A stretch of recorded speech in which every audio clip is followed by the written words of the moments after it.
Hello, welcome back to another Below Decks read through. It's been a while since we've done one of these, and that's because it's been a while since it's been a Below Decks post. And I'll be honest, I wasn't expecting the next one to be about Rogue Core, but it is.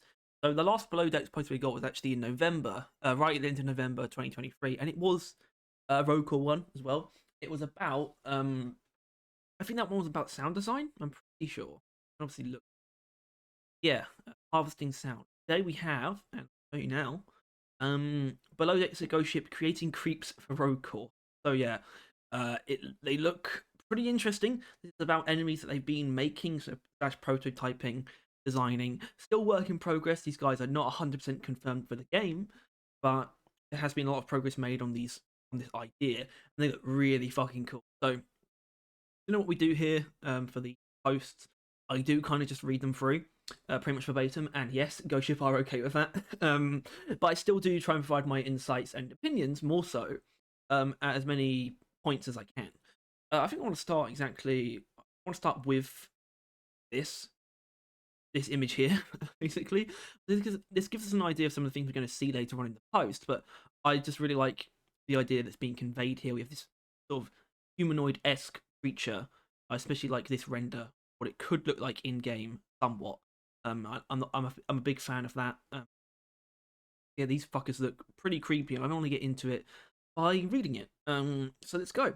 Hello, miners. Here's another peek behind the scenes. Please keep in mind that everything below is a work in progress. We can't promise that any, that all, or any, I doubt that, of this will make it into the game as it's described here.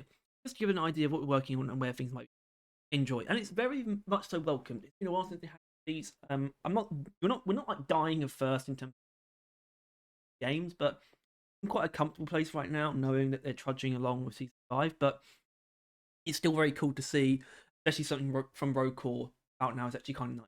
This is the kind of thing I would have expected a bit more around the anniversary itself, but this is still very good. So let's actually get into it properly.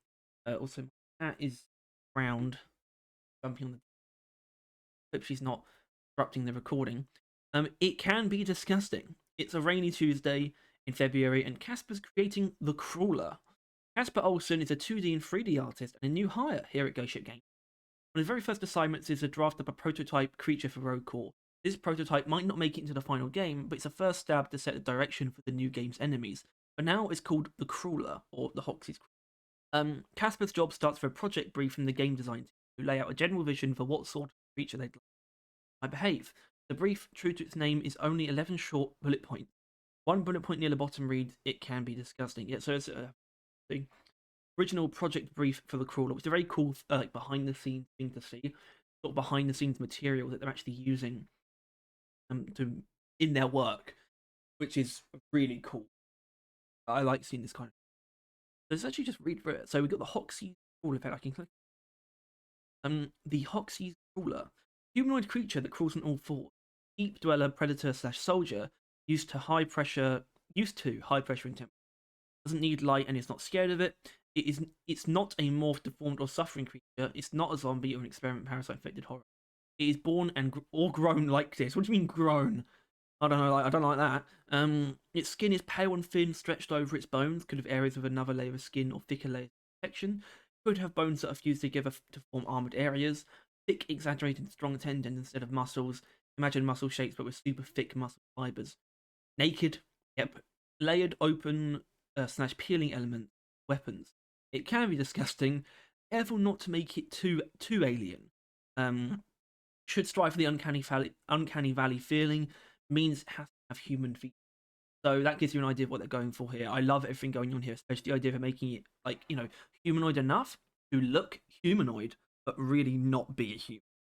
Really like that approach. I think having an enemy like that in Deep Rock, this might not actually make it to Deep Rock Galactic itself, and that's perfectly fine. I think it definitely suits the tone of Rogue. Um, we know it's more likely that Rogue will take things from Deep Rock than around, but I'd love to see these guys in Deep Rock still. But yeah, it's still a work in progress. But I really like just the overall concept. Something much creepier, much more disturbingly developed as a creature. Something that I'd really like to see, and it seems like we'll see something like that in Rogue Core, even if it's not exactly this. Um, The Rogue Core team recently got together to watch the 2005 horror film The Descent. The movie's claustrophobic atmosphere and cave-dwelling ghouls set the mood for this project. Yes, this is something like a goblin, or at least more classic descriptions of goblin. Wet cave goblin, Casper said. The goal here isn't to make some demonic hellspawn nor some suffering deformed creature. The fauna may look disgusting, but it's perfectly formed for its habitat, well adapted to the dark and perfectly comfortable in the hopeless depths of Hoxie's core. Down here is the Reclaimers. That's really cool. And the goblin idea is also really, really cool.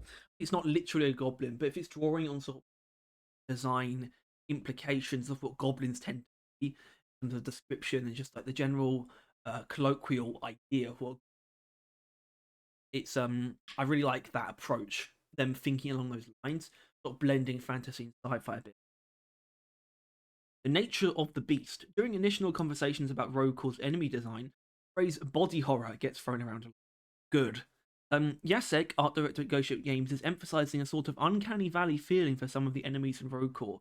Casper says, "We want things to seem near human but not familiar. Right now, at least, we're not looking at going so alien and bug-like as we did in Deep Rock Galactic."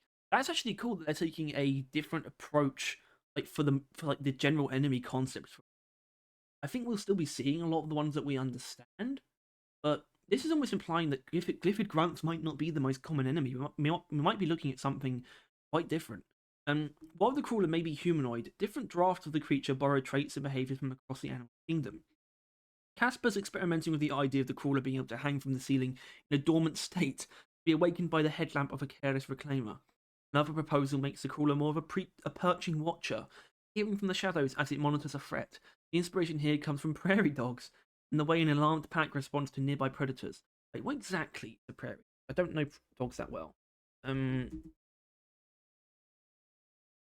That's not.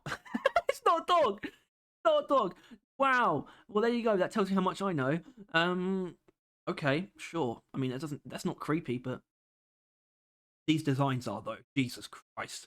I did actually look at these before. I actually certainly said Tyler, and yeah, yeah, we're a big fan of this concept in general. Like we explored when sketching firearm concepts, form must speak to function. This creature's physique needs to make sense for its behavior, but also, from a game design perspective, give you an idea of how it might move around, attack, or where its weak point is. I guess its weak point would be the head. Recognizing these design cues comes at least in part from points of reference from other games, but it also draws from your brain's instinctual ability to recognize threats. As you compare this unfamiliar beast to more familiar predators from the kingdom, a lurking, creeping, stalking enemy. Not a stalker, though. It might be the stalker, Casper says. It definitely shouldn't have human intelligence, but it's got more than a simple hive mind of the glyphids. It's something cunning and instinctual, maybe at the level of a coyote. That's also really cool, really upping the intelligence. I don't think anything in Deep Rock, apart from the rivals, speaks to a high level of intelligence other than hive mind activity. You know, like any of them. You know, if we look for comparisons, glyphids are just ants. Maxera just flies, and even things like nadocytes. Well, nadocytes are very explicitly a hive mind species. Having something that really separates itself from that and is more individualistic, really cool as well. Much more threatening, actually. 3 steps to a prototype. The crawler takes shape in 3 phases. 2D sketches come first. Casper does these digitally using a tablet and Photoshop. This initial phase is about throwing designs at the wall and seeing what sticks. Anything's on the table, so Casper's got to come up with lots of different options for the game designers and animators. He needs to give them different tools to play with, in terms of how body parts and features might turn into weak spots, attack patterns, or specific movements. Next up is making a detailed, lifelike 3D sculpture. Critical to express the highest level of detail so artists and animators can capture the right feel of the creature. It's hard to design the right sound, movement, and models without a sharp idea of how the creature would look in real life. Cool. Well, yeah, here's the main one, the main prototype, rendered in Deep Rock Galactic signature low poly art.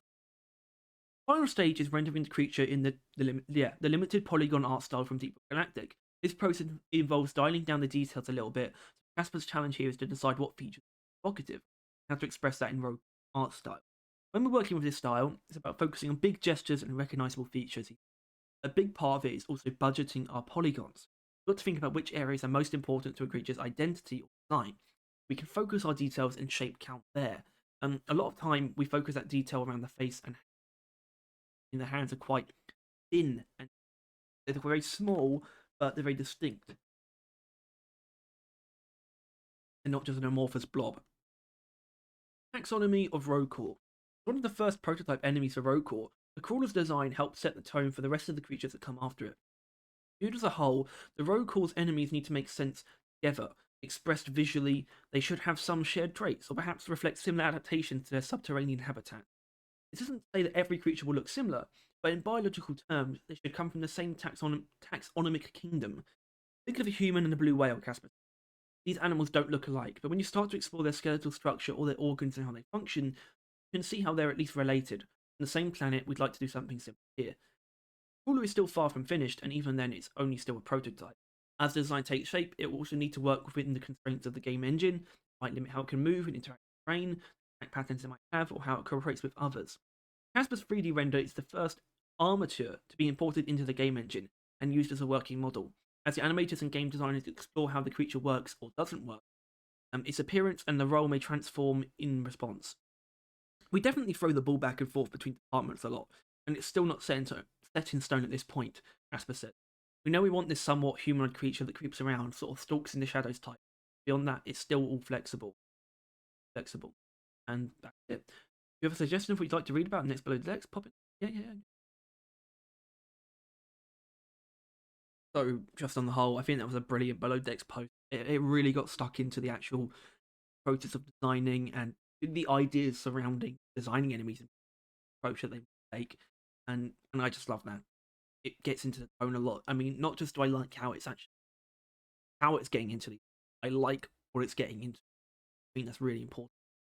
And I think that's going to be it. Really great, probably my favorite one so far, just in terms of really what it shows us. I love this kind of thing. I'm really interested in seeing what. I hope some of the new enemies in season 5 are sort of drawn from this tone, but this is still more so for Rogue than anything. But that's perfectly fine. It just makes me more excited for Rogue, which I already am. Hope it makes you more excited as well. So yeah, I'm gonna do it. If you enjoyed this read through of the most recent Below Decks post, then please make sure to like and subscribe. And if you want more of them, as well as keep on top of everything to do with Rock and Rogue Core, then please click the bell as well. Tomorrow for a build showcase. Hopefully you'll be there. So I think sometimes I'm a bit too quiet for the audio input capture to pick up. I don't think I was like that during the actual read through. I'm pretty sure. Pretty embarrassing if I was. Oh well. I hope it was fine. Thank you as always. I'll see you next.